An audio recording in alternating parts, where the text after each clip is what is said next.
Одондөр сувагт автоморил би олготлогч Инхбат. Адренер нэвтрүүлгийн шинэ дугаар эхэлж байна. Энэхүү нэвтрүүлгийг хөтлөгч ганц өх бидэнд бэлтгэн хүргэдэг. Өнөөдрийн дугаарыг NCD Group-ийн Casa Da Vinci төсөл болон төр зохис буяар нөлөөллийн аяныг хэрэгжүүлдэг Улаанбаатар төмөр зам ивент итгэж байна. Нэвтрүүлэг та бүхэнд YouTube-ийн одондөр суугаар болон NTV телевизээр 83.3 107 хөстөлгөөний одондөр радиогоор хүрч байна. За өдрийн тааш.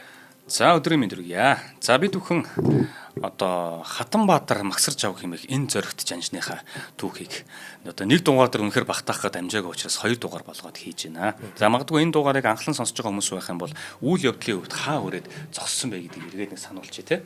Тэр нь болохоор 1917 онд Оросд гарсан Октябрийн хувьсгалаас болоод Уран хаан хязгаар буюу манай таган туваа тий маш аюултай үйл нөхцөл үүссэн. За үүнтэй холбоотойгоор Оросын янз бүрийн оргодол цэрэг, айрам, орж ирэн, дээрэм тонол хийж хүний амнаас ч хөнөөсөн хэрэгүүд гараад эхэлсэн. Тэгэхээр тагн Уран хаа гэдэг энэ хязгаараа эргүүлэн Монгол түмэн маань амар амгалан байдлын тогтоохын тулд хүрээнээс ямар нэгэн байдлаар арга хэмжээ авах хэрэгтэй болж байгаа. Тэгэхээр бидэнд тэнд хэн байгаа вэ гэхлээр олон тулдаануудыг амжилттай хийгээд нэг тулдаанд ялгадаагүй байгаа. Монголынхон энэ үүмэнтэй цаг зөвхөн Монголын гэлтгүүлдэ эргэн тойрны бүс нутгийн үүмэнтэй цагуудыг эмгэтхэн тогтоож байгаа. Ганц жанжин бол Хатанбаатар магсарж ав байгаа шүү дээ. Тэгэхээр Хатанбаатар магсарж авыг яг тийшээгээ дахин томилон явуулах хэрэгтэй болж байгаа. За тэгэхээр нөгөө хойно яагаад энэ таг нь Уран хаан хэсэг рүү энэ Октябрийн хувьсгалаас болоод энэ Орос цэргүүд орж ирээд гэдэг юм уу те ийм хүмүүс орж дээрэм хийгээд байна гэхэлэр хаант засаг нуран унж байгаа.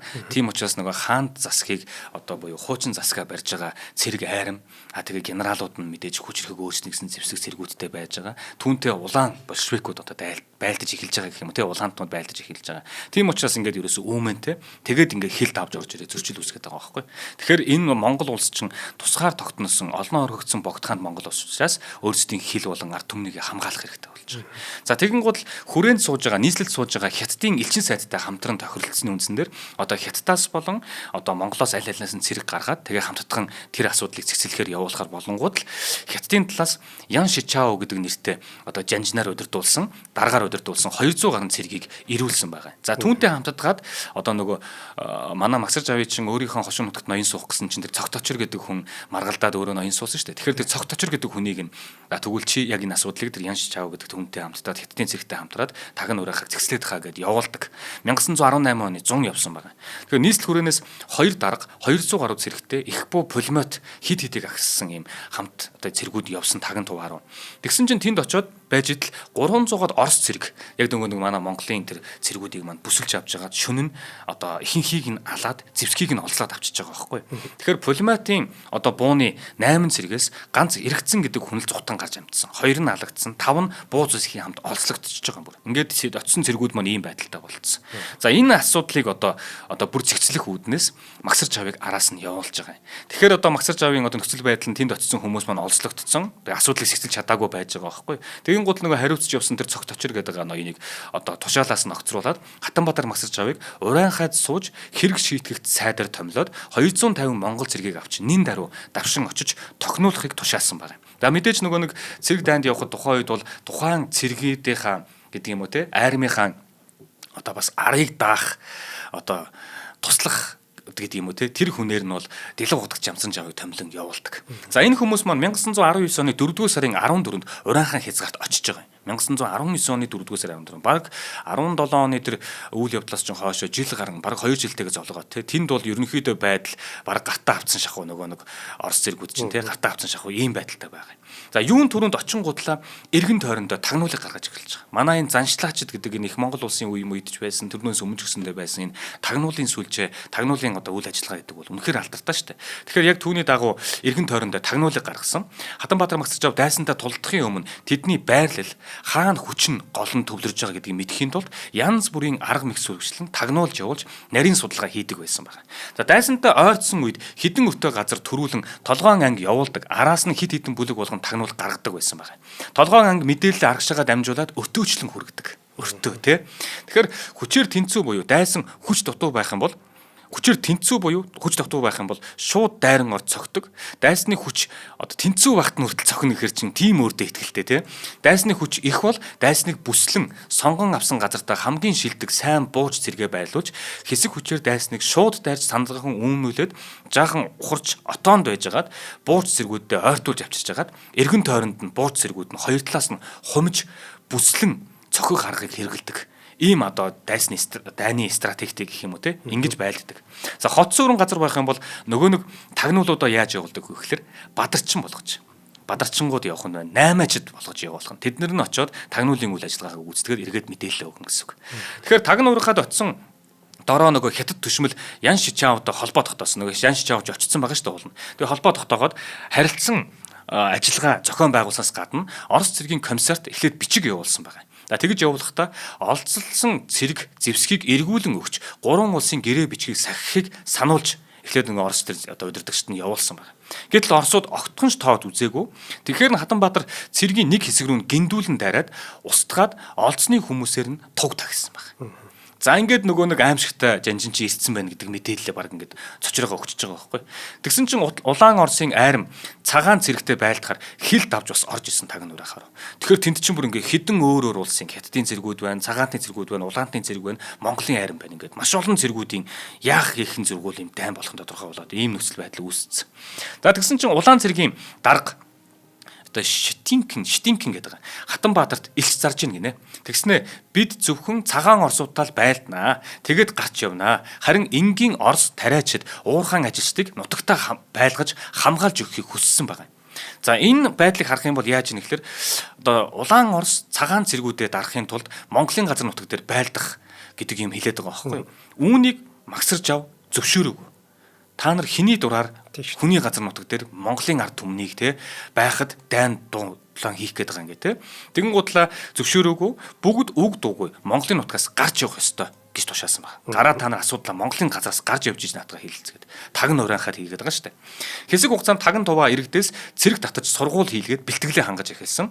Ингээд Дэлав хотод бас орон нутгаас хэдэн мянган цэргийг татаж ирүүлсэн байгаа юм. За тэгээд Оросын цэргүүд рүү дайрч устган тагны нурууг давуулан хөөсөн. Дайны хөлөөс дайжиж зугтсан иргэдийг буцаан авчирч хилийн харуул гаргаж Ёстбес чүлтэмд хариуцуулан өгсөн байна. Тэгээд 440 гаруй айл 1000 илүү хүн буцаж нүүж ирсэн байдаг. Тагн туваатай иргэж. Ингиж тэр хавийг нөгөө тохинулан тэ амар амгалан гэдэг юм уу 50 байдлыг нь бэлдсэн. За ингэ байж тэл эн чинь нөгөө 1919 он болсон шүү дээ. За тэгэн гол Монголын түүхэнд бас дахин хар том толбол 1919 оны 9-р сарын 16-нд одоо за 1919 онд шүү дээ тий.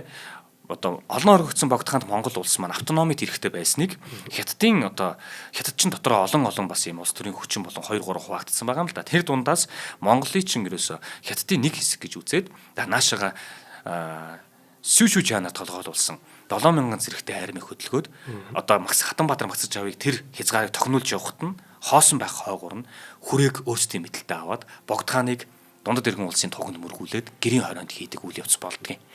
Тэгэхээр яг энэ үедээ зэрэгцээд Хатанбаатар Магсаж авын биеийн хүндээр өвдөд цээдэр нь хатгаад ухаан балалах зэрэгээр өвдөх болсон байсан.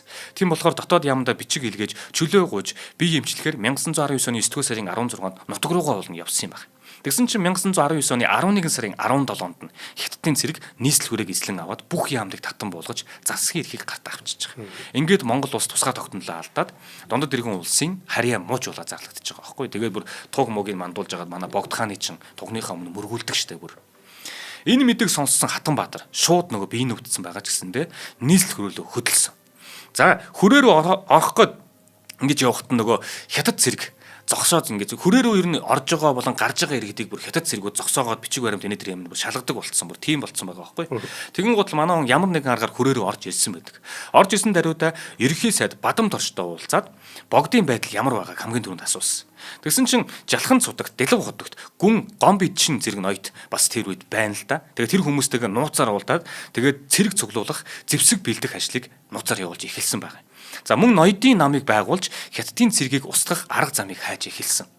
1920 оны 6 дугаар сард Халахын 4 аймгийн олон хан, ван, гүн, богд, Жавзан там хотогт даншиг өргөх нэрийн дор нийслэл хүрээнд одоо дуудан ирүүлээд Эрдэнэ Шанзуун яамд нууцаар хурдуулан цэрэг цуглуулах тухай ярилцаж эхэлсэн байна. 1920 оны 6 сар. Хятадын цэргийн захирагч Сүүшү Чаны тушаалаар Бээжин явсан Жалхан цудагт, Дэлв хотогт Сэцэн хаан Наваан зэрэг Чин Ван Пунцэг рэнцэн итгэмжид бэс цогт очир нарыг бас хүлээж исэн. Тэднээс ямар нэгэн хариу ирэхийг. Тэд нар Бээжинд суугаа Япон, Америк, Англи зэрэг улсын элчин сайдтай холбоо тогтоож зэвсэг болон санхүүгийн тусламж хүсэх нууц даалгаврыг бас өгөөд явуулсан байсан. За ингээд ер нь бол одоо нийслэл хүрээнд бол маш мэдээж байдал бол аль хэдийн тэр том одоо хүчтэй цэрэг зэвсэг 11 мянган зэрэг гэдэг чинь чимээр 11 мянган зэрэгтэй тэгээд манай Монголын хил хязгааруудыг Хятадын цэрэг хамгаалж мамгаалдаг бүр тийм болоод хувирсан байна. Тэгсэн чинь хүрээнд хамгийн ойр байгаа тайж болох те тогтох тайж баяр гүн найдан жав жамц нарын харьяат одоо цэрэгт явж байсан хүмүүсийг дайчлан авчираад богд хааны дэргэд хадгалсан буу зэвсгийг олж авахар тогтоод хүрээний хэргийг ерөнхийлөн шийдэх газрыг нууцаар байгуулсан байна. За ингээд энэ үед чинь нөгөө нэг яг үйл явдал бас тухайн үед хүрээний нууц бүлэгмүүд ингээд идэвхжсэн байгаа үе нэ. За энэ үед бодоо дандан зэрэг хүмүүс бас нууц бүлгэн байгуулад нэгдэн ардын намыг байгуулж байсан баг. Тэд нар ноёдын намтай нэгдэн заавар зөвлөгөө авахар сураг ажиг тавьж байгаад хоорондоо уулзцаасан байдаг. Ноёдын намынхан Англи, Америк, Япон зэрэг улсаас зэвсгийн тусламж авахыг оролдож байсан бол ардын намынхан нөгөө нэг Оросчин дотроо хоёр хуваагдаад ингээд байгангууд улаан Оросоос тусламж авах төлөвлөгөөтэй байсан. За аль л боломж нь хаана вэ? Тэрийг аваад ямар ч байсан одоо өөрсдийн засгаа эргүүлэн авах. Тэ? Магсарч ав хэлэхдээ Америк, Япон мэд улс алс газар байдаг болохоор биднийг эзэрхийлэн сууж чадахгүй. Орос Хятад бол далим гарвал шууд орж ирээд эзэрхийлэн суух болно гэсэн байдаг.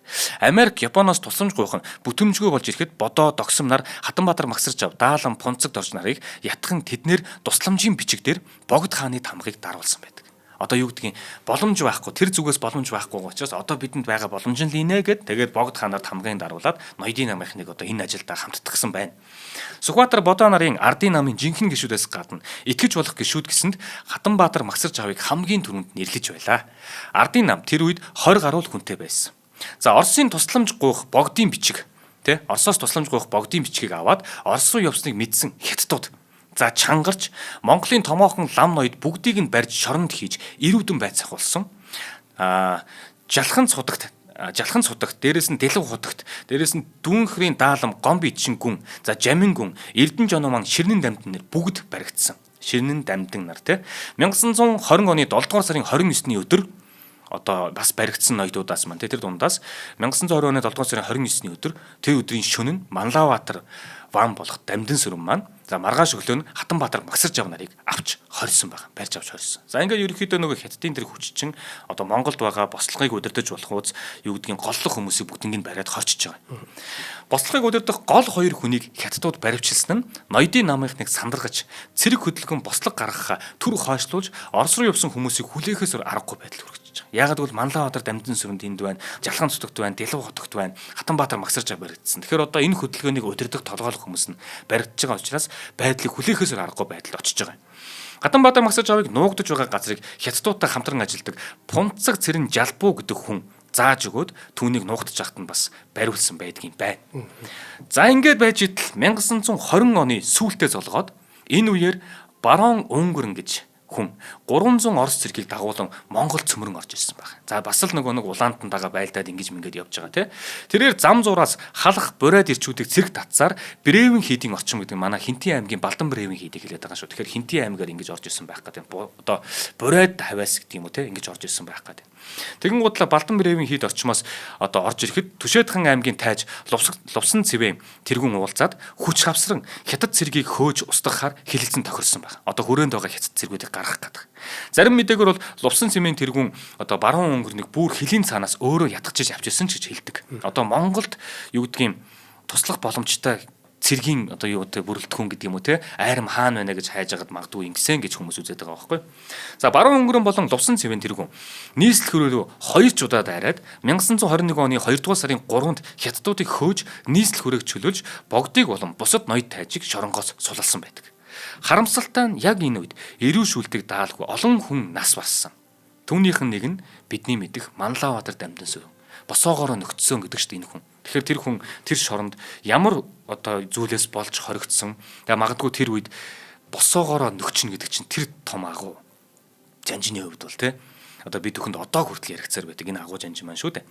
Ингээд баруун өнгөрм Богд хаанд хандан та бүхэн өөрсдөө мэдэж төрөө байгуулаа. Би оролцохгүй гэсэн байдаг. 1921 оны цагаан сарын шинийн 15-ны өдөр Богд хааныг Эрдэнийн суурин залах ёслолыг иргэн одоо үйлдэж тэ 5 яамны тэргүүн сайд ба бүх цэргийн жанжин нар шин тамгыг хүлээн авч Монголын төр дахин ажиллаж эхэлсэн байна. За энэ үед бол одоо нөгөө 1911 оны үндэсний тусгай тогтнолын хөдөлгөөнийг өрнүүлж явсан энэ хүмүүсээс маань ерөнхийдөө баг 2 хүн хүнэлүүлсэн. Тэгэл одоо Чин Ван хаан дөрж нас барсан маш олон хүмүүс маань зуурдаа ингээд маш богинохон хугацаанд бүгдээр нас бардаг. Тэгээ энэ үйл явдлууд бол ерөөсөн маш олон амны гарцтай тийм ийм үйл явдлууд болж байгаа гэдгийг бас ойлгох хэрэгтэй байна. За хоёулаа хамтран ажиллаж ярьсан чи. За тэгээ. За төр зогс буу яар нөлөөлөл энийг хэрэгжүүлдэг Улаанбаатар төмөр зам өнөөдрийн дугаарыг ивэнтгэж байна. Улаанбаатар төмөр зам нь олон улсын төмөр замын холбоонд 13 онд элсэж орсон юм байна. За энэ оноос эхлээд олон улсын гармын мэдлэг дэвшүүлэх өдрийг тэмдэглэн өнгөрүүлдэг болж. Ингэхдээ төмөр замын гаран дээр гарч буй осол төрчлийг бууруулах зорилгоор тээврийн хэрэгслийн жолооч явган зорчигчдод хандан сурталчилгаа зохион байгуулдаг юм байна. За энийг яагаад зохион байгуулдаг вэ гэвэл за хэдэн жишээ дурдах юм бол 2024 онд 46 удаа, за 25 онд 55 удаа гэх мэтчлэн эдгээр юу нүч хөдөлгөөн саацсан тохиолдол шүү. Ийм олон хөдөлгөөн саатаад байдаг учраас одоо жолооч нар явган зорчигчтой ийм аюултай юмнууд болдго юмаа гэдгийг одоо ойлгуулдаг тийм хөдөлгөөнийг юу гэлэн чинь аяныг зарлаад явуулдаг юм л. За галт тэрэгний хөдөлгөөн тасралтгүй найдвартай одоо явах ёстой. За бас төрөл ингээд зогсчих юм бол чинь түлш зарцуулалтаас гадна галт тэрэгний цагийн хуваар алдагдаад ер нь маш том алдагдал хүлээдэг. Нэг зогссон галт тэрэг дахиж хөдлөх гэж тэр олон чиргүүлээ хөдлөх гэж маш их зардал гаргадаг байгаа. Тийм. За ослын шинжээч нарын дүгнэлтээр жолооч нарын 90% нь галт тэрэгний урдуур амжина гэж бодоод урдуур нь ордог юм байна. Тэгээд амждаг юм байна. Эд хөрөнгө болон амь насаараа хохирох юм тохиолдол зөндөө байдаг гэж байна. За Улаанбаатар төмөр замынхан маань энэ мессежийг өгөөрэй гэж та бидний өнөөдөр ивент итгэсэн юм. За баярлалаа. За баярлалаа. За ингээд Монголын төр маань ямар ч үсэн эргээд 1921 оны цагаан сарын шинийн 15-ны өдрөөс ахуулан тий эргээд одоо өөрсдөө одоо яамаа байгуулад эргээд төрөө аваад эхэлсэн. За харин баруун өнгөрнөөс зэвсгийн тусламж гуйж Монголд байгаа гамин цэргийн үлдэгдлийг устгах хэрэгтэй байна гэсэн байдаг. Гэтэл баруун өнгөрн болохоор би гамин цэргийг устгаж өгнө. Харин Монгол цэрэг татаж морь хоол хүнсээр хангаж өгөөрэй гэсэн байдаг. Одоо армийг нь тий. Ингээд барууны дэргэд Монгол цэргийн ангийг байгуулахар болж байгаа. Баруун өнгөрний дэргэд Монгол цэргийн ангийг. Тэгэхээр баруун өнгөрн гэдэг тэр хүнд чинь бас нөгөө нэг дотоод яам шиг гадаад яам шиг бай гэдэг штэ манай монголчууд тий. Тэгэхээр хэдий ингэж байгаа боловч бас дотоод яам шигэ бодолтой байх хэрэгтэй болж байгаа байхгүй. Тэгэхээр тэр хүнд бүхэлцөөд байхгүй. Түүнтэй юу гэдгийг цэрэг стратегийн хувьд ч байдаг юм уу, ямар нэгэн байдлаар гүйцэтгсэн гавьяаны хувьд байдаг юм уу, дайн планы урууханаараа байдаг ч юм уу тий. Тэр талаараа дүүцэж бүхэлцөөд байхгүй. Нэр нөлөөтэй чадвартай хүн хэн бэ гэхэлэр бидэнд байгаа хүн нь Хатанбаатар Магсарч авлаа байгаа байхгүй. Тийм учраас баруун өнгөрний дэргэд Монгол цэргийн ангийг байгуулаад цэргийн ангийнхан цаг даргаар нь одоо Хатанбаатар Магсарч авыг захирагчаар нь томилж байгаа. Гэтэл Магсарч ав Монгол цэргийг бүгдийг нь гэр гэртээ харьцагааг тараацсан. Тэгэхэр чи нөгөө баруун өнгөр чи уурлна өстэй. Та нар намайг инг гэвэстэй. Тэгээд цэргүүдэд татаад ингийн гудал тэр захирагчийн ирэн гудлаа манай нөгөө нэг Монгол цэргүүд чинь бүгднийг тараагаа штэ гээд тараагаа ажиллаа штэ гээд ууралсан чинь Хатанбаатар эргүүлээд юу гэсэн гэхээр одоо нөгөө бүхэлцэхгүй штэ тэр хүн чинь урдаас нь цэргүүд маань ядарсан байна. Гэртээ харж амарч хүчээ сэлбээд сарын дараа эргээд явуулсан байгаа. Ийм л үг хэлсэн баг. Тэгээ бүр яач чадахгүй юм хэлж чадахгүй шүү дээ. За тэгээд бол ийм л байдгийм байл үтэй гэл ингээл байж байгаа. Тэгсэн чинь 1 сарын дараа одоо нөгөө цэргүүд нь цуглах болж байгаа. Тэр хоорондоо тэсэндээ өөрөө Хатанбаатар Магсарч өөрийн биеэ бас нөгөө өвдсөн байгаа шүү дээ. Өөрийн биеэ тэнхрүүлээд бас л ингээд амхандаа хүн амьтандаа уулзахгүй бас ингээд жоохон биеэ тэнхрүүлээд эмчилгээ хийлгээд ингээ байгаа гэсэн. За яг нөгөө 1 сарын дараа Монгол цэргүүд цугларна гэснээс хойш яг 1 сарын дараа эргээд нөгөө цэргүүд нь цугласан чинь анх явахдаа хэдэн цэрэгч явсан те тэдэр тараагаа ийцсэн. Эргээд ирэхдээ анх байснаас бүр хэд дахин илүү хэдэн мянган цэрэг болоод цуглдсан баг. Тэгсэн чинь яасан бэ гэхээр Хатанбаатар Магсарч ав хүн бүр өөрөөсөө гадна 3 хүн дагуулж ирээ гэдэг тушаал өгсөн байсан. Тэгэхээр нөгөө өөрт нь захирагдаж өөрт нь явсан тэр нөгөө яг өөрийн гарын цэргүүд байгаа шүү дээ. Тэр цэргүүд нь өөрөө цаанаа давхар нутаг орондоо өөрийнхөө тэр сурсан мэдснийг дахиад цэргийн уруухаан тэр тултаа амлалтаа хийх юм уу да дахиад давхар хүмүүс зааж өгөөд идэг. Тэгээд тэднэрийг эргүүлээ цуглуулахад нөгөө явсан улсууч эргээ цуглахтаа хэдэн мянга болоо цуглуулж байгаа байхгүй. За ингэхлээр нөгөө Монголын айрам гэдэг чинь зүгээр нөгөө нэг хүний дагалдах туслах айрам бол биш. Эн чинь бүр тусдаа юм бэ шүү гэдгийг нөгөө баруун өнгөрөнд чинь бас л цаагаар өгчөж байгаа байхгүй. За ингээд баруун өнгөр нь цэргийн гол хүчээ аваад 1921 оны 3 дугаар сарын 1-нд Хятад цэргийг устгахаар Чойрын зүгт давшилсан байна. 3 дугаар сарын сүүлчээр Чойрын хийдийн орчимд гамин цэргийг гүйцэн очоод аимшигтай хядлагыг тэнд хийсэн. Хэдэн мянган гамин газар дээр нь алж устгаж зэвсэг хэрэгслийг нь олж авсан байна. Тэгэхээр одоо болтол манай энэ Чойрын орчимд гамин цэргийн арга яс цагаач харагддаг гэдэг. Гамингийн үлдсэн хэсэг нь цаашаа зугтаасан. Өнгөр нь замын үд чигт мөрдөн хөөж дахин бүгдийг нь хүүс тэмтэлсэн байдаг. Тэндээс амьд хүн үлдээгүй. Нөгөө нэг хүрээг эзэлж исэн Сүшүжаны цэгүүд гэсэн үг байхгүй. Хатанбаатар баруун өнгөрөнтэй Чойр хүртэл яваад тэндээсээ салцсан. Салаад баруун талаар нь явж гамингийн зарим бүлгүүдийг устгаад эргээд нийслэл хүрээндээ ирсэн байдаг. Ягаад гэвэл нийслэл хоосорч болохгүй байхгүй. Тэгээд Магсаржаа үнэндээ баруун өнгөрөнтэй нийлэх тийм ч дуртай байгаагүй болтой байдаг. Мөн тэр үед нийслэл хүрээнд босож ирсэн баруун өнгөрөн Хатанбаатарыг хүчин чармаалд сайн гаргахгүй байна. Жалханс та хоёр Монголын улаан намын гишүүдтэй нийлсэн улаантан гинт загинсан байна. Тэгэхэд нь Хатанбаатар манай монголчууд та нар шиг улаан цагаан гэж байхгүй. Улс орны авран хамгаалахын төлөө бол хинтээч айхгүй байлдахад бэлэн гэж нүдрүүн ихцэлж харж байгаад хэлсэн байдаг. Тэгээд баруун өнгөрөн Хатанбаатарыг цөөн сэрэгтэйгээр баруун хязгаар руу явуулсан байна. Тэнд Оросоос хилд авч орж ирсэн томоохон анги оторойдууд байсан болохоор нийслэл хүрээнээс хол тэдний хяналтанд ор байлгахаар явуулсан бололтой байдаг. 1921 оны 4-р сарын 21-нд Хатанбаатар Магсаржавыг баруун 2 аймгийн цэргийг дайчлан захирах сайдаар тавиад даруй явахыг даалгасан байна. Монгол цэргийг захирах жанжинд Жигмэд жав, Жамблан гэх бурайд хүнийг томиллоо. Одоо Хатанбаатар Магсаржавыг тэндээс нь бүр аваа ичж штэ. Үүнтэй зэрэг Жалхан цутах Дамдын Базрагч бас баруун хязгаарыг байцаан үзэх тохинулах сайдаар томилон явуулсан байна. За ингээд одоо төв тийм юм уу те голлох газраас жоохон холдуулах гэдэг. Энэ үед хилд авч орж ирсэн Орос цэргүүд Монголын нутгаас хүн, хүч, морь мал хураан авч хүчсэлбэн нэгдсэн армийг зохион байгуулж буцаж Орос руу очиж улаан аримтай байлдахаар бэлтжийлээ. За энэ үед бол баруун хязгаарт бас нэгэн эвгүй үйл явдлууд болоод байгаа нь Ванданов гэх бурайдаар өдөрдүүлсэн томоохон бүлэг байсны дээр Оросын армийн генерал Бакич гэж одоо Бакич гэх юм уу Бакич гэж дээрэс нь Кайга Родов тэгээд заацсан цэв Казагранд нарын 3 том бүлэг ороод ирсэн баруун хязгаарт. Бас л нөгөө нэг нутаг орноосоо ингээд дайлд тулаан болоо хөөгдөд ингээд ороод ирсэн манай Монголын нутагт байгаад гэсэн үг байхгүй юу. Тэгснээр тэр том бүлэгүүд орж ирэнгуудлаа нутгийн ард иргэдийг дээрэмдэж цэрэгт хүчээр татаж өөрсдөө цэргээ бүрдүүлж авч байгаа. Тэгээд эргээд одоо улаантайгаа байлдах гэдэг ийм үйл явдал юм шиг байна. Тэгэхээр Хатанбаатар ирээд за юун түрүүнд Монгол цэргүүдийг тэндээс салган авч байгаа. Тэгээд өөрийнх нь армийг бүрдүүлнэ. Тэгээс Монголын армийг бүрдүүлэх ёстой шүү дээ. Очингуудлаа тэднээс цэргээ салган авна. Яаж авах вэ гэхээр яг нөгөө баруун өнгөрн цагаантай учраас эдгээр нь бас цагаантай багаантай гэдэг утгаараа очоод одоо нэг тал мал гэдэг ч юм иймхүү байдлаар очоод цэргүүдээ авч байгаа хэл та. Тэгсэн чинь очоод Монгол цэргүүдээ авах гэсэн чинь нөгөө Казагранд гэдэг Орос цэргийн дарга нь Монгол цэргүүдийг өгөхгүй гэж байгаа байхгүй. Энэ бидний цэрэг болцсон өгөхгүй гэдгсэн чинь урдаас нь Хатанбаатар Магсаржав. Монгол цэрэг чамааг дагах нь уу, намааг дагах нь уу харъя гэсэнд Монгол цэргүүд бүгдээр нэг ч хүн үлдэхгүйгээр Хатанбаатар Магсаржавга даган ирсэнд яалтчгүй одоо өгөхөөсөр аргагүй байдалд орж байгаа юм.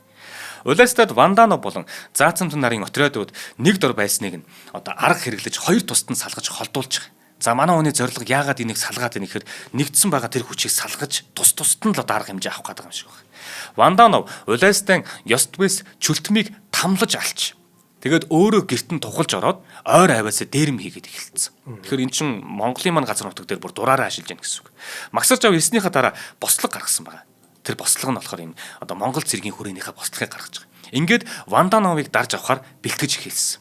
За яаж ийм гэхээр цэргийн оройн тооллого бол тийм байна л да. Монгол Орос цэргүүд жагс зогсож хагаад бүгдээрээ тооллого хийдэг. Тэгээд дээрэс нь лам ном уншиж сан тавьдаг байгаа. Энэ тооллогын үеэр нэг ч цэрэг өөр газар байж болохгүй гэдэг. Тэгэн гол яг бүх цэргүүд нь цуглдсан байгаа. Энэ үеийг одоо бослого гаргаад дарж авах ганц цэг маань гэж хардсан байгаа байхгүй. Тэгээд бэлтцсэн. Магсаржав Монгол цэргүүдтэй урьдчилан бэлтгэж яг оройн тооллохын үеэр гиндүүлэн дайрч нэг ч буун дуу гаргалгүй осуудыг буулгаж авна гэж тохиролцсон. За тэгээд үүнийхээ дагуу яг буун дуу гарахгүй бүгднийг чимээгүү дарж авсан. Яаж ийм гэхээр нөгөө нэг Орос цэргийн тоо учраас цэргийн тоо явж байгаа учраас бүгд цуглах хэвээр. Тэнд нь одоо буу өнөдрөм гарахгүйгээр дарж авч байгаа шалтгаан нь нөгөө хоёр хуваацсан шүү дээ. Нөгөө хүчийг нь хоёр хуваацсан шүү дээ. Нөгөө тал буун дуу гарах юм бол нөгөө тал нэр дэмжиж гээд байгаа байхгүй. Тийм учраас чимээгүү буун дуу гарахгүйгээр дарж авч байгаа юм байлээ. За Вандановын туслах аваар гэрч хүнийг барьж аваад түүгээр нь тугаа тагцсан байна. Ванданов оройн тоолгонд ирэлгүй байжгаад бослохыг мэдээд тэгээд нөгөө нэг авахаас одоо эргүүлээ авч чадахгүй юм чинь те зүхтгаас өөр аргагүй байдалд яваад зүхтж яхад нь барьж аваад тэнд нь жалганд нь дуусгасан байдаг юм байна. Вандановын өмсч явсан хүрэн торгон дээлийг Хатанбаатарын дагалт хөл дав гэж хүн аваад өмсөд өнгөрөөд явж ирснийг нь мэдээд тэгэн гутлаа Хатанбаатар масч дуудаж авчираад нөгөө хөрмийг нь тайлуулад галд шатаагаад тэгэн гутлаа нөгөө хөл давгийг нүцгэн дотор өмд цамцтай хоёрт нь одоо өтөө газар явуулж бүр цээрлүүлж ирсэн. Тэгэж та нар бурууг дуурн даган дуурайч те ингэж болохгүй гэдгийг биеэр нь одоо харуулж байгаа гэх юм уу.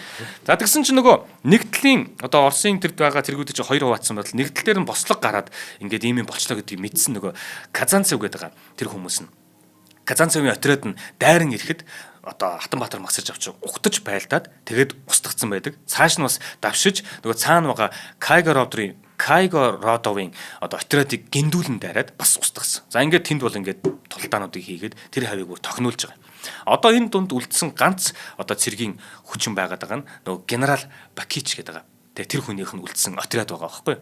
За тэгээ нөгөө Бакичиг болохоор генерал хүнийх нь хувьд хилэлцээ хийгээд бууж өгөхийг тулган шаардсан бичиг хөргүүлсэн. За Бакич болохоор одоо үнэхээр тэр бусад байсан нөгөө цэргүүд нь одоо хороонууд нь те бүгдээрээ дарагдчихсан учраас яах аргагүй байдалд ороод бууж өгсөн баг. За тэгээ буугаад өгөн гутал нь манай Жанжин яадаг вүлээ? Дипломат ёсыг үнэхээр барьдаг те. Буугаад өгсөн учраас өөрийн цэргээр хамгаалуулан явуулсаар хагаад хилээсээ гаргаж байгаа. Тэг хүлээлт өгсөн.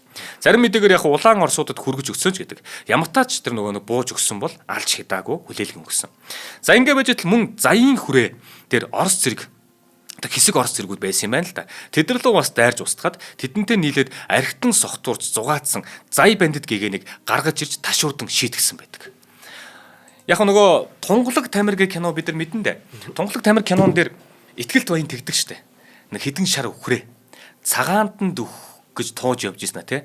Хатанбаатар магсарч авд зай бандит ер нь бол Хатанбаатар магсарч ав зай бандит гэгэнийг ташуурдаж зодж байгааг нь харчаад нөгөө өхрнүүдээ Хатанбаатар магсарч авд өгдөг хэсэг гардаг байхгүй тэр кинон дэр. Яг энэ бол ерөнхийдөө л баг үнэн үйл явдал байгаа байхгүй. Тэгэхээр зай бандит гэгэн гэдэг байгаа бол нөгөө тухайн тэнд байсан орсуудтайгаа нийлээд ингэж ингэж байжангууд одоо нэгэсэндээ өргөл барьцаа өгөх гэжсэн чинь Хатанбаатар ингэж гिचингууд буруу юм байна гэж ойлгоод Хатанбаатарт одоо юм өгч ирсэн гэдэг тэр утгыг энэ кинонд гаргасан байдаг байхгүй. За яг энэ үйл явдлууд тэнд бүтэн болоод Хатанбаатар магсарч ав тэр хэсгийг дахиад тохинулаад ингэ байж идэл Шитинкин за Нейман гэдэг хүмүүсийн удирдсан Оросын улаан арим Сүхбаатараа удирдуулсан цөөн Монгол цэргийн хамтдаа 1921 оны 7 дугаар сарын 8-ны өдөр нийслэл хүрээнд орж ирж байгаа. Тэгэхээр бас байхгүй байх хооронд нь сүгч нийслэл хүрээнд орж ирж байгаа.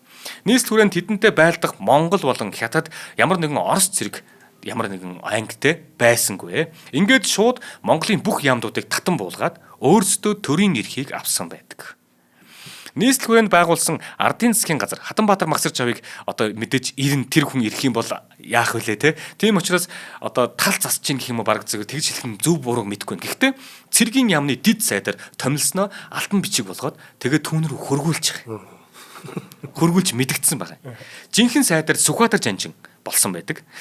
Ингээд Монгол Ардын засгийн газраас 1922 оны 1-р сарын 21-ний өдөр магсарч авт альбан бичиг илгээн хил хязгаар харьцангуй тайван болсон тул нийслэл хүрээнд ирж дид сайдын албандаа орно хэмээн уурьсан байдаг. Хатанбаатар магсарч авгийн нийслэл хүрээнд ирэхэд шар хөвийн өртөөн дээр ардын журам цэргийн хурандаа даш цэвэг чулуунаар цэргээ дагуулan ухтан авч түүнийг дагалдан нийслэл хүрээндээ орж иржээ.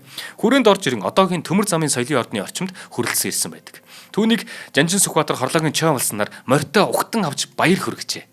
Тэндээс хамт хөдлөн цэргийн яамны үүдэнд ирж буухад Хатанбаатар магсарч авыг цэргийн яамны байшинд цагаан эсгий дэвсэн ухтан оруулжээ. Тэгэхээр энэ хүмүүс яг аргагүй залуу байгаа. Тэгээд энэ хүмүүсийн багдгүй үзэж харж үлгэр дуурайл авж байгаа хүн нь тэр Монгол Жанжин маань Хатанбаатар магсарч авч бас байж болох юм тийм ээ. Тийм учраас ийм хүндэтгэлтэй хандаад байгаа. Магсарч ав цэргийн яамнаас өөрийн нийслэл хүрээнд хашаандаа очиод одоо буусан байдаг. Тэр хашаа нь одоогийн бидний хэлдгээр 1-р эмнэлэг шүү дээ тий. 1-р эмнэлгээс урагшаага 20 метрийн зайтай тэр газар Хатанбаатар магсарч авын өөрийн хүрээн дэх одоо хашаанд байдаг байсан гэж байгаа. Магсарч авын хашаанаас урагшаа 4 дахь хашаанд Сүхбаатар амьдардаг байсан. За магсарч авт ардын химээх цол энэ үед нэмж олгоод одоо нэг Хатанбаатар магсарч ав гэдэг байсан бол ардын Хатанбаатар Жүнван магсарч ав гэж одоо хүндэтгэх болсон байгаа.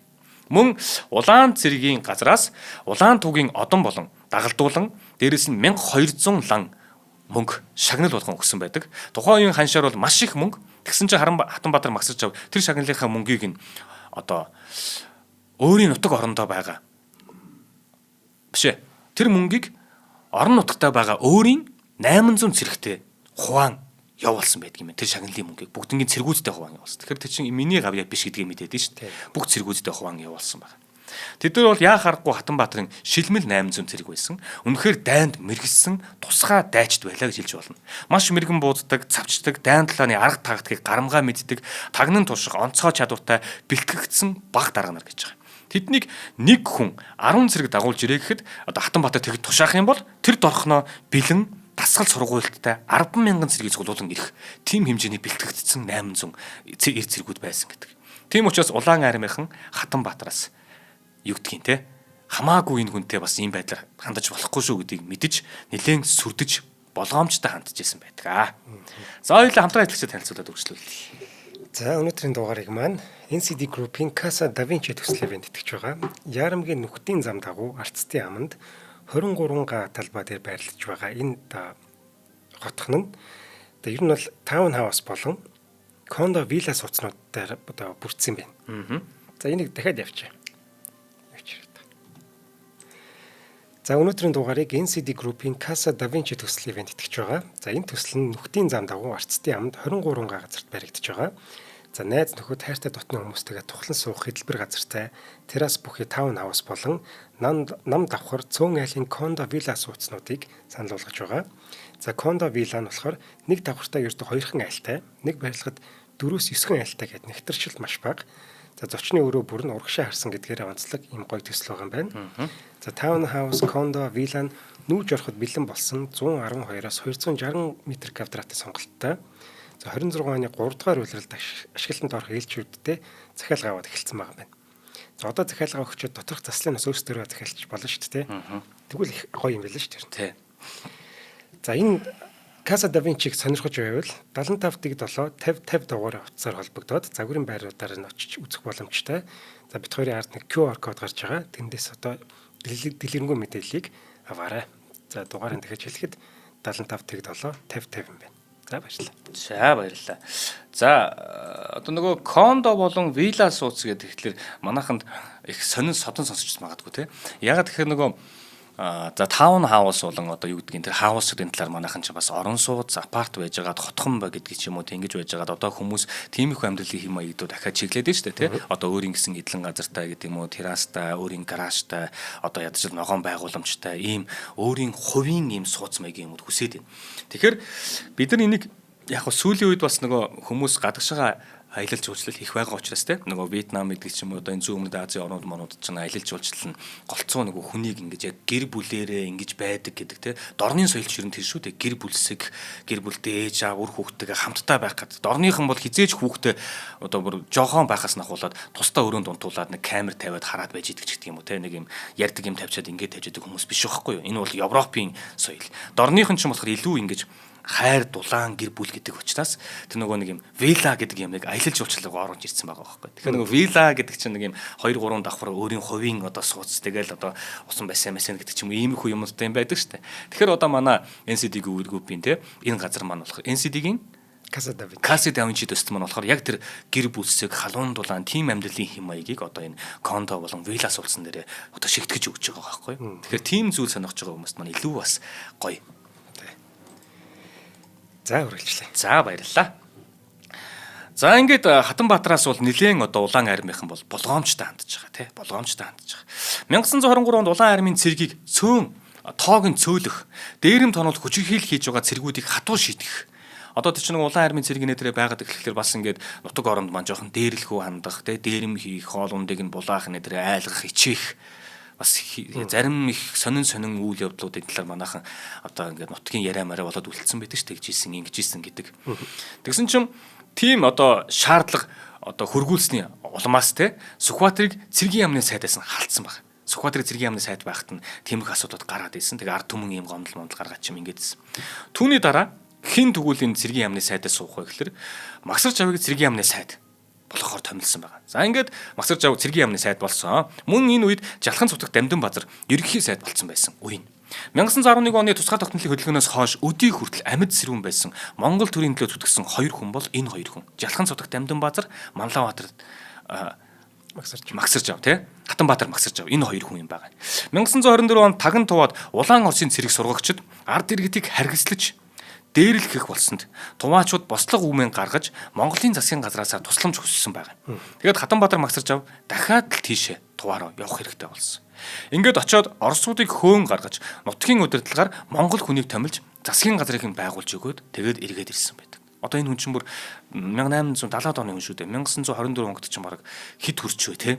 Тийм ийм болчихлоо шүү дээ. Ингэсэн хэрнээсээ л тэндээ очиод дахиад дахиад эргээд тогтоогоод өгсөн. Мөн 1924 онд Москва явах төлөөлөгчдийн бүрэлдэхүүнд багтаад Москвад очиж Зөвлөлт улсын одоо удирдагчдтай уулзсан байдаг. Тэгэхдээ Зөвлөлт улсын бүх зэргийн комиссар Фрунзтэй уулзаж нийслэл хүрээнд байгаа улаан цэргүүдийн хийж байгаа дээрэм, тонол, яргалал, хүчирхийллийн тухай ноцтой баримтуудыг үзүүлж ингээд байвал монголчууд сэтгэл санаа алдагдаж бослого үмэн гарах аюултай гэж сануулan хэлсэн байдаг. Тэгээд 1925 онд улаан арим Монголоос гарч явж байгаа юм. Харин дараа нь 1937 онд их хэлмэгдүүлэлт эхлэхээс яг 7 хоног юм гэдэг үлээ те.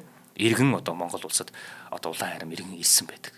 За ер нь бол Фрунзе гэдэг энэ хүн маань бол одоо ялгаа авахгүй Зөвлөлт улсын одоо бүх зэргийн комиссар гэхэр чинь нэлээд их мэдлэлтэй тэнд байгаа хүн байгаад байгаа байхгүй. Тэгээд Фрунзе гэдэг энэ жанжны нэрээр одоо тухайн Зөвлөлт улсын бүрэлдэхүүнд багтаж байгаа улс орнуудын нийслэлүүдээс Киргизийн нийслэлийг Фрунзе гэд нэрлэлсэн байдаг. Тэгээ 20 дугаар зуунд одоо 1940-50-аад оны үед манай Монголоос гадагшаага явж сурсан улсууд маань яг энэ Фрунзе хот мотод очиод тэнд сургууль сурж исэн байдаг. Тэр үед нөгөө хотлын 2 дугаар дайн маань болоод ч юм уу те. Фрунзед одоо нууц муучнд байлаа малаа ярианд байдаг штэ. Тэгээ эн чинь нөгөө социализм л да тий. Одоо жанжныхаа нэрээр одоо улс хотын нэрийг юмудыг бичдэг. Тэгээд нөгөө 1990-ад он гарч иж Киргиз чинь тусгай тогтнолоо зарлаад тэгээд Фрунзе гэдэг байсан хотынхаа нэрийг өөрсдийнхөө өмнөх түүхээс Бишкек Батир гэдэг хүнийхээ нэрийг эргэн гаргаж ирж Бишкек болгосон шүү дээ. Тэгээ Киргизийн Бишкек гэдэг нийслэлтэй болчихж байгаа. Тэгээ бас л энэ түүхний дорооцолж орж ирж байна тий. За ингээд цэргийн явдлын ямаа сайдаар ажиллаж байхдаа Хатанбаатар Магсаржав гадаад тагнуулын ажиллагааг бас чадварлаг зохион байгуулж мэдээллүүдийг тасралтгүй авч ижсэн байгаа. Энэ ер нь бол хаанаас үүдэлтэй юм яваад байгаа юм гэхээр одоо манайхан ер нь мэдэгддэг болоод байгаа л да. Яг бүр ингээд Баттаа гарч ирсэн баримт байхгүй ч гэсэндээ яг Баттаа гэх юм бол Дэлэг хотод Жамсран Жавын хувьд Монголын хилээс гарч байгаа шүү дээ тий. Тэгээ тэр цагаас хойш Монголдо эргэж ирээгүй. Тэрээр тагнуулын газартаагаа маш чанд гэрээг байгуулад тэгээд Монгол улсынхаа тусгай тогтнолын төлөө тэр бүх мэдээлэл нэтер юмуудыг илгээж явах болно гэд тэгээ Монгол улсаас гардаг. Түүний аюулгүй байдал тэгээд үнэн бодит мэдээллийг авч ирэх боломжийг нь ирж хайж байгаа учраас хилэр гаснаас нь ахуулаад Монгол улс чинь одоо өөрсдийн хэвлэл мэдээлэл сонин сэтгүүл дээрээ Дэлэг хотод Жамсран Жав эх орноосоо урвлаа гэж зарладаг. Ингээд монголчууд тэр аяараа Дэлэг хотыг эх орноосоо урвсан гэж бараг худалчунд бүтэн 100 жилийн турш итгэж явлаа. Гэтэл тэр хүнтэй холбоотой түүний одоо тэр гарын үсэг зурсан тэр гэрэмэрэ нэ тэр юм тэгээд наашаага илгээжсэн мэдээлэл бүх юмуд нь одоо 2022 он гарч иж үлээ дээ. Засгийн газрын тогтоолоор 1014 шиг хуудас материал нийтэд ил болоод таниулын ерхий газрын тусгай архивээс нийтэд ил болсон. Тэгэхэд нөгөө хүний маань те би их орныхоо төлөө ингээд тагнуулын мэдээг илгээх болно гэсэн тэр гарын үсэгтэй мэдээлэлж ил гарч ирээд одоо бид нар Дэлэг хотод чинь Монголынхон төлөө гарсан хүн байж тээ. Тэгээд их нутагтаа эргэж ирж чадахгүй явсаар хагаад 1960-аад оны сүүлчид тэр Нью-Йоркод нас орсон юм байна штэ гэдгийг бид нар мэдсэн штэ. Тэгэхээр энэ Дэлэг хотод чинь богдын чандлан илгээсэн бас тагнуул байх гэдэг юм уу тиймэрхүү зүйлсүүд гарч ирээд байдаг.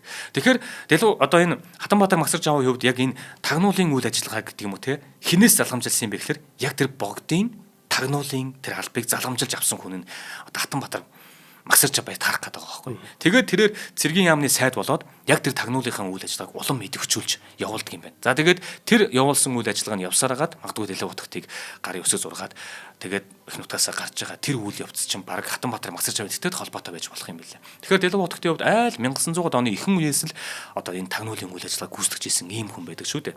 Тэгэл харалтаа нөгөө өвөр Монголд дэмчиг донороо бам буюу Дэван тийм тэр өдөртөгчийн хажууд зөвлөх нь байгаа юм. Монголоос маань одоо ингээд дөрвөөд уршаага өвөр Монгол руу очиод суурьсан ард иргэдийг эргүүлээд Монгол руу явуулах Дэлэг хотын хошуу хүртэл тэнд байгуулж байгаа юм.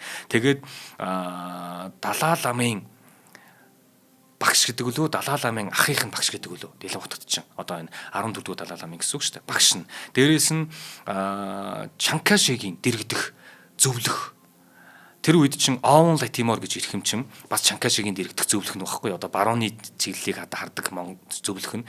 Тэгээд Чанкаши Дэлэг хотч хоёр чинь Оон Латимор Дэлэг хотч хоёр чинь Чанкашигийн дэргэд зөвлөх байхдаа хоорондоо танилцаад тэгээд Оон Латиморын тархинд одоо дэлхийн утгачин Монгол гэж ямар улс вэ гэдгийг үг түүхийг нь бүх юмын суулгаж өгөөд гэтэл сүүлдэн дээр 45 оны санал суулгын өмнө чинь Америк нэгдсэн улс чинь те Монгол гэж ямар улс байгаад байгаа юм бэ мэдхийн тулд дид ерөнхийлөгч нь Монголд айлчилдаг шүү дээ. Айлчлах болсон шалтгаан нь Овон Латимор Монгол гэдэг чинь Хятадаас шал тусдаа улсаа иймэ гэдгийг тэнд Овон Латимор хэлж өгч байгаа. Тэгэхээр Овон Латиморт дэлхийн утгад хэлж өгсөн байгаа байхгүй.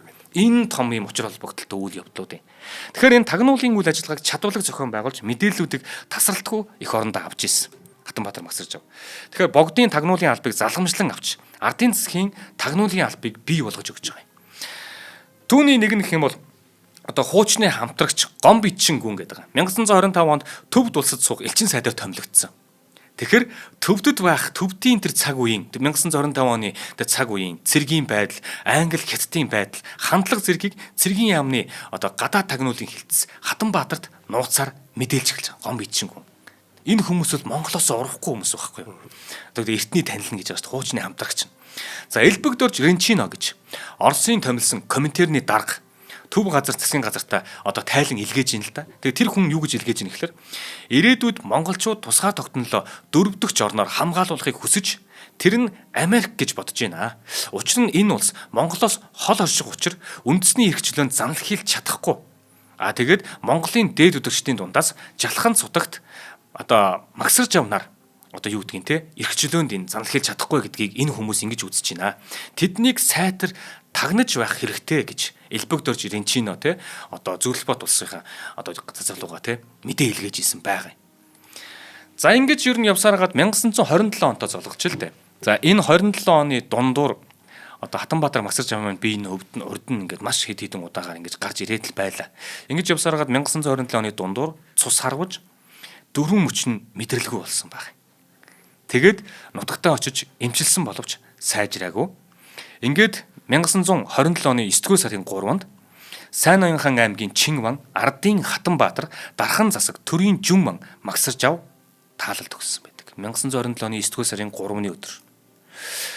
За эргээд хэдүүлээ харах юм бол анх 17 настай хүү халамжлан хүмүүжүүлэгч Ганжууржав гүний тушаалаар Ховдын чисанд алба хаагаар очиж исэн тэр 6 сар ажиллахаар очиж исэн тэр жоохон хүү те Монгол улсынхаа төлөө 32 жил тасралтгүй зүтгэж 49 наснда таалал төгссөн энэ. Цэргийн яам болон бүх цэргийн газраас хүн тусгайлан очиж эмгэнэл илэрхийлэн 3 хоногийн гашуудлыг Улаанбаатар хотноо зарласан байдаг. Түүний шарилыг Булган аймгийн Хотог өндөр сумын одоо дунд Хотог өндөр сумын дунд хайлантан их Жаргалан туулын өвөрт бунхлан оршуулсан байдаг.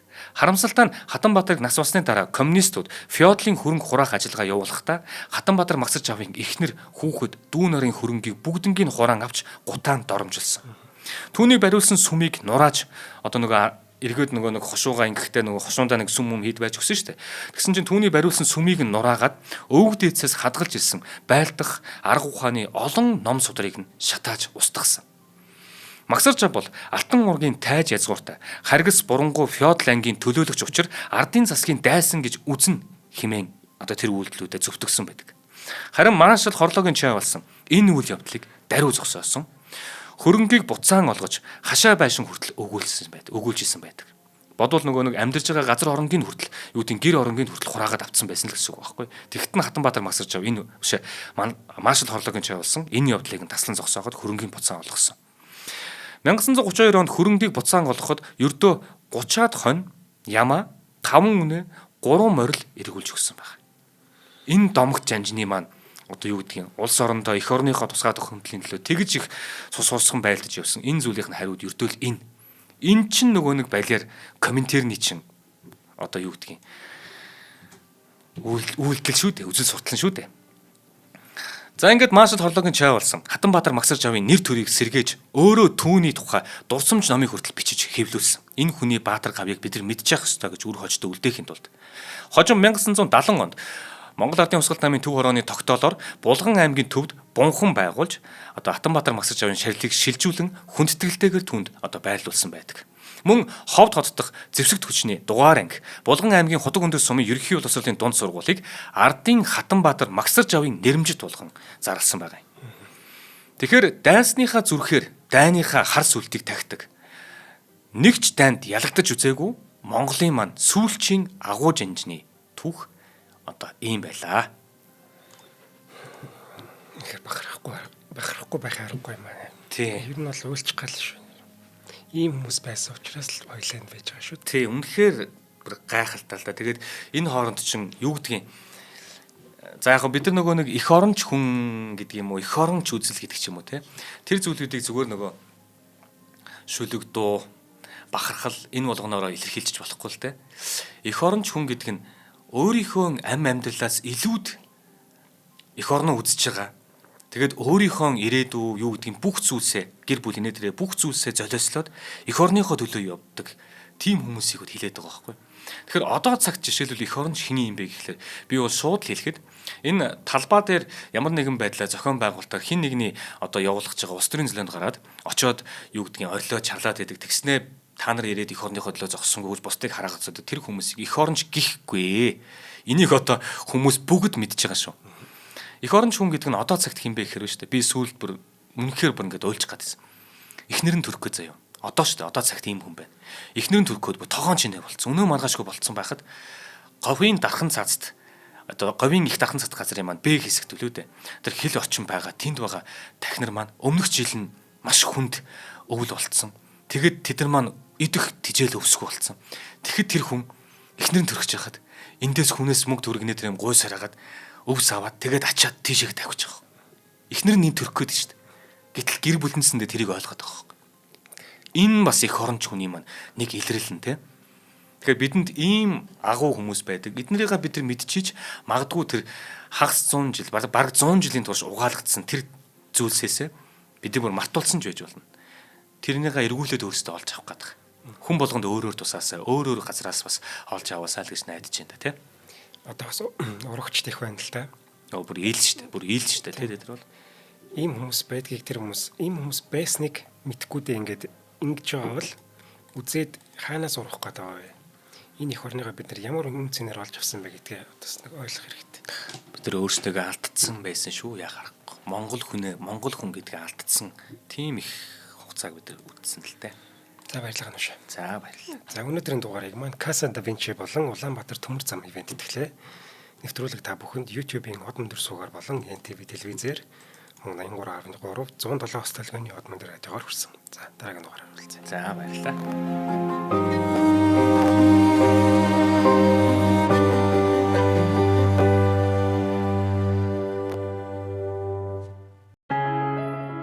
Нэвтрүүлгийг хүлээн авсан Нарны аймгийн монголчуудаа баярлалаа.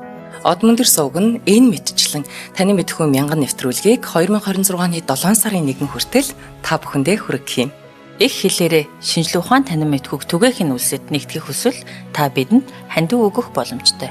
Жилдээ ганцхан удаа 100,000 төгрөгөөр биднийг дэмжснээр шинжлэх ухаан танин мэдхүйг түгээх энэ үйл хэрэг амжилттай үргэлжлэх юм.